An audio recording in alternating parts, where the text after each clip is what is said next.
Good afternoon. This week's devotion is Getting Things Backwards. There's a lot of talk about being a Christian nation nowadays, but people forget that being Christian is supposed to be countercultural. People look at the Beatitudes and think, oh, isn't that sweet? Without realizing that Jesus is turning the world's values upside down. If you're aligning yourself with the world's values, you're going against Christ. Luke understands this. To his sweet blessed R's, he adds woes. It's not comfortable to preach on them. Give me Matthew any day when I can talk about the virtues to strive for. Luke pulls no punches. Listen to Luke's Sermon on the Plain from Luke 6:20 through 26. Then he looked up at his disciples and said, "Blessed are you who are poor, for yours is the kingdom of God. Blessed are you who are hungry now, for you will be filled. Blessed are you who weep now, for you will laugh. Blessed are you when people hate you, and when they exclude you, revile you, and defame you on account of the Son of Man. Rejoice on that day and leap for joy, for surely your reward is great in heaven, for that is how their ancestors treated the prophets. But woe to you who are rich, for you have received your consolation.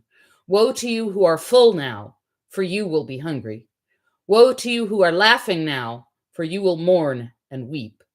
Woe to you when all speak well of you, for that is how their ancestors treated the false prophets." Now, Jesus is not saying that we should strive to be poor so that we can be blessed. What he's really doing is condemning those who are trampling on the least of these. It is a word of hope for those that society is looking down on. Those who've been oppressed and neglected are the ones that God cares about, and we ignore their plight to our own peril. God's values are the opposite from the world's values. In God's eyes, everyone is a beloved child of God that Jesus died for. Everyone was made to share equally in God's bounty, and it is our greed and our selfishness that causes hunger and poverty and oppression. If you want to be on Jesus's side, then you have to be on the side of the least of these. You have to share what you have.